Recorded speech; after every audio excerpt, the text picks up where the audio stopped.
Hello po mga kababayan, si Dante Maravillas. Ito yung breaking news mga kababayan. Limpak-limpak na salapi.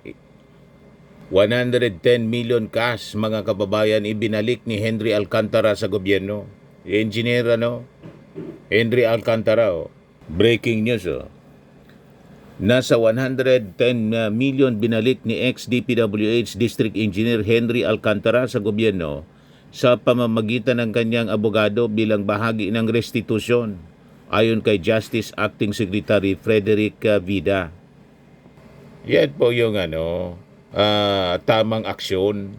May pagsisisi, nakikipag-cooperate sa ating gobyerno sa investigasyon po ng flood control scandal. At willing siyang ibalik yung mga nakulimbat niya, nanakaw niya. Pero yung mga Diskaya po, yung pamilya Diskaya, ayaw ni Marcoleta yung restitution, ayaw ni Marcoletang ibalik.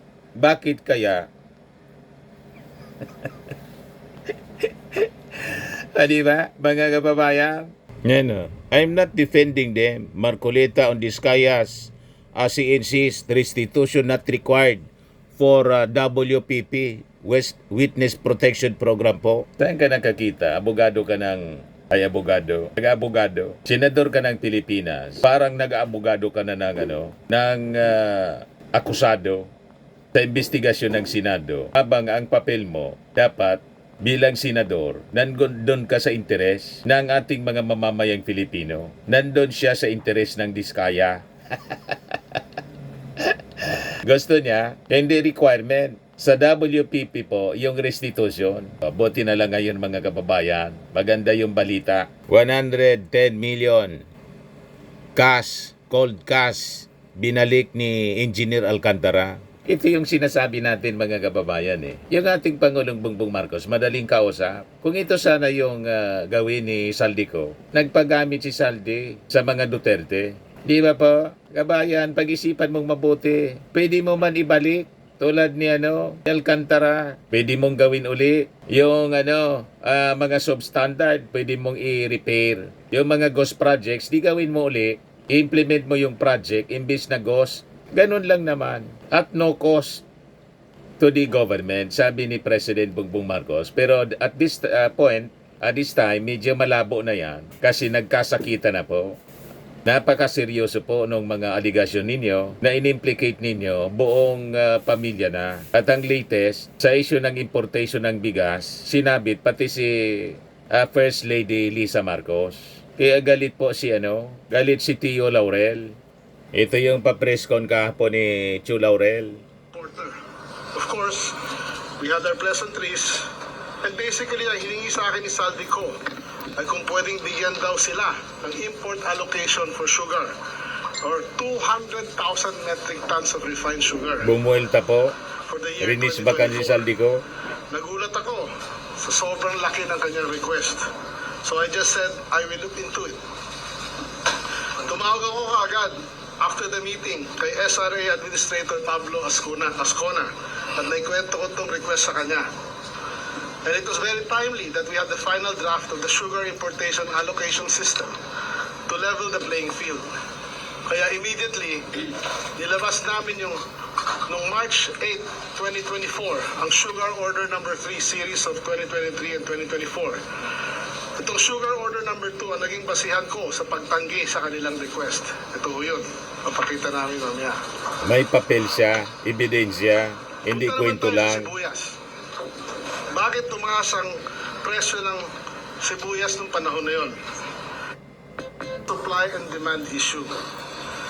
Nag-report na ang BPI kay Senior Yusek Panganiban noong October 2022 na wala ng stocks ng yellow onion at 40,000 tons na Supply lang and demand. stocks for Hindi the year dahil sa pangingialam ni First Lady. The official recommendation of BPI or the Bureau of Plant and Industry to Senior Yusek Panganiban was to import 3,960 metric tons of yellow onion and 17,100 metric tons of red onion. At hindi ito na-actionan ng DA management at the time. At bilang Private Sector Advisory Council member for Agriculture during that time, wala kaming nakitang official recommendation to the Secretary. Dahil wala ng local supply at wala ng importasyon, kaya nag-shoot up ang presyo ng red onion to 392 pesos and yellow onion to 632 pesos. At meron pang very short time na naging 700 pesos to. Ito ay aking personal na research as a member of the Private Sector Advisory Council for Agriculture. Dahil sa ako din ay nasa cold storage industry for 28 years before joining the government. So I have the data sa mga estimated laman ng mga cold storages. Plus to confirm my suspicion, pinapuntahan ko ang aking mga tao sa mga cold storage sa Nueva Ecija at kinausap ko ang mga kaibigan ko doon. And everybody confirmed na wala ng local supply na imported na sibuyas. O halos wala ng sibuyas nung panahon na yon. If may big-scale smuggling na nangyayari during that time, nakakasiguro ako na hindi tataas ng ganito ang presyo. Hindi ito logical. Hindi rin ako naniniwala at that time na may nag-hoard ng onions, contrary sa mga pinagsasabi ng mga iba. Walang negosyante or importer or trader na mag-hold ng stocks ng kanilang onion at itatago kung ang presyo ay 700 pesos na, i-release lahat yan. Diba? Bakit may tatagong Hindi mahal? talaga bumaba lang ang presyo at tumaas yun dahil walang supply. It's as simple as that. Hindi rin totoo na involved si Martin Araneta sa onion importation or any smuggling or importation issue. 2 taon na ho ako dito sa opisina ko, kahit isang beses ho walang binigay o walang request sa akin si Martin Araneta. Kapatid ni for ni Lisa. importation of onions or any agricultural commodities. Hindi ho katulad ni Saldico. Sinabi ni Saldico noong April 2023, oops, sandali, kamali ako. Isunod na naman natin yung bigas.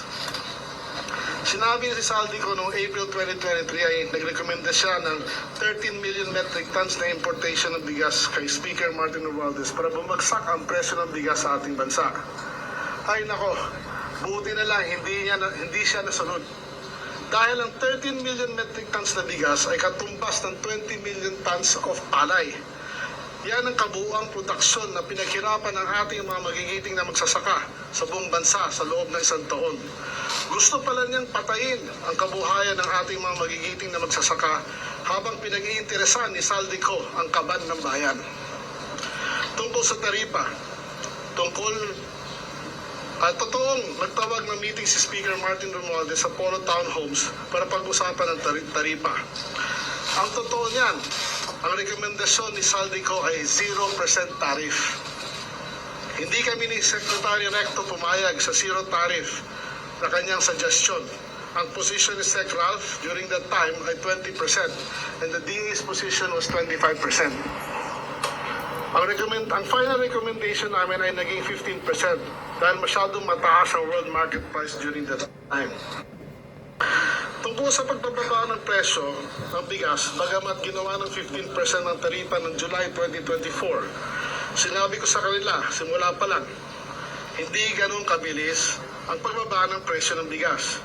At ang aking forecast actually was sa January 2025 pa ito mararamdaman. And I have press statements to prove that, no? Ang rason kaya hindi bababa kaagad ang presyo ay dahil maraming nag-import ng bigas sa mataas na presyo at sa mataas na taripa. Hindi naman santo ang ating mga importers at papayag na malugi sila ng malaki, di ba? Noong July 2024 din, na nung itakda ang 15% tariff, tumaas pa ang world market price ng bigas at umabot ng $710 per metric ton. Kaya hindi agad mararamdaman ang epekto ng pagbabago ng taripa. Sa local rice naman, napakataas ho ng presyo ng bili ng mga traders and rice mills at ang presyo ng palay noon ay umaabot sa 27 to 30 pesos per kilo sa ilang probinsya. Kaya kahit ang local rice industry, hindi basta-basta magbababa ng presyo sa kanilang biniling palay sa mataas na presyo, di ba? Sabi ko sa kanila ay maghintay at ginagawan ho namin ito ng paraan.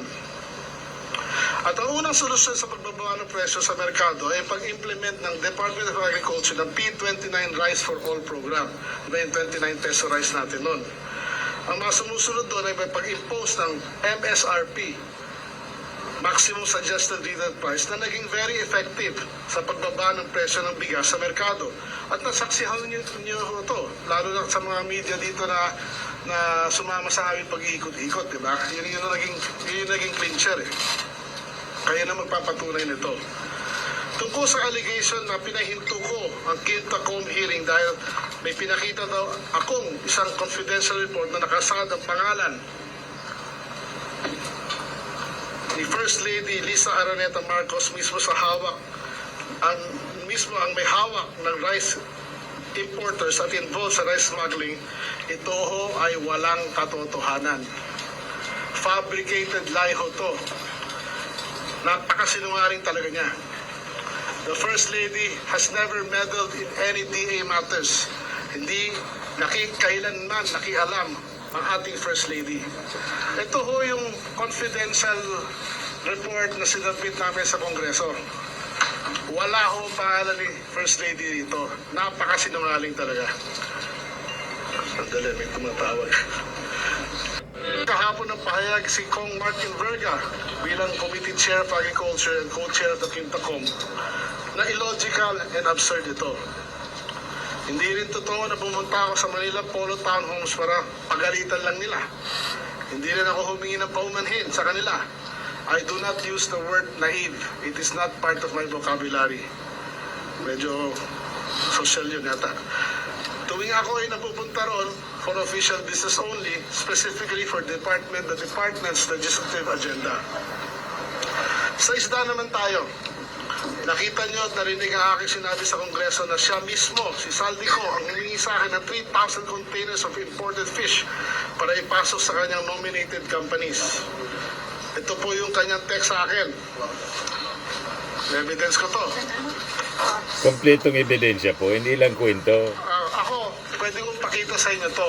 But under the law pala, I just found out na kung gusto nyo makita to, kailangan may consent din ni Saldico. So, Saldico, magbigay lang ng consent mo para makita nila ng public na to. Pakilang. Diba?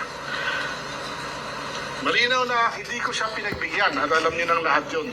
Kaya, kasi meron na rin kaming sistema na fair and transparent pa sa lahat to level the playing field katulad ng ginawa natin sa asukal. At gagawin pa natin to sa mga ibang commodities. Because of this series of events, at dalawang beses ko na siyang tinanggihan sa kanyang napakalaking mga request. Naramdaman ko na galit na si Saldico sa akin.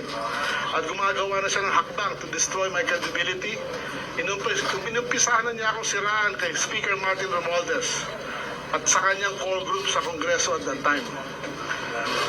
At nandito tayo ngayon sa pinakabagong kabanata ng kanyang Netflix series. In conclusion, pinalalabas ni Saldico na nag-aalala siya sa mga kapakanan ng ating masasaka at mangingisda at consumers. Subalit napakalinaw ang kanyang kasakiman, ang kanyang interes at agenda ay pang sarili lamang, hindi para sa taong bayan. Saldico, ang masasabi ko sa iyo, umuwi ka na, harapin mo lahat. Yan ang panawagan ng mamamayang Pilipino. So yan po yung mahabang statement ni Agriculture Secretary Francisco Chu Laurel. Ito yung statement mga kababayan ni Congressman Mark Edverga, Chairman Committee ng Agriculture and Food.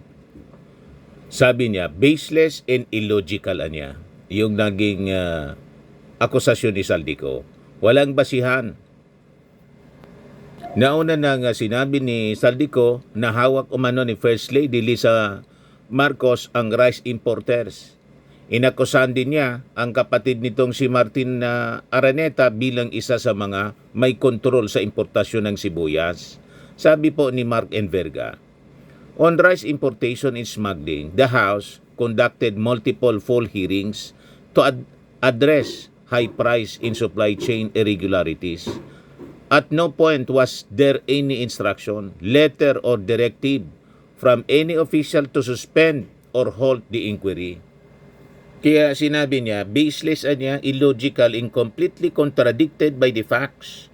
Kaya importante po na si Saldico talaga umuwi para makross-examine. Hindi pwedeng yung kwento lang niya paniwalaan natin. Yan ang sabi ng ating mga legal experts.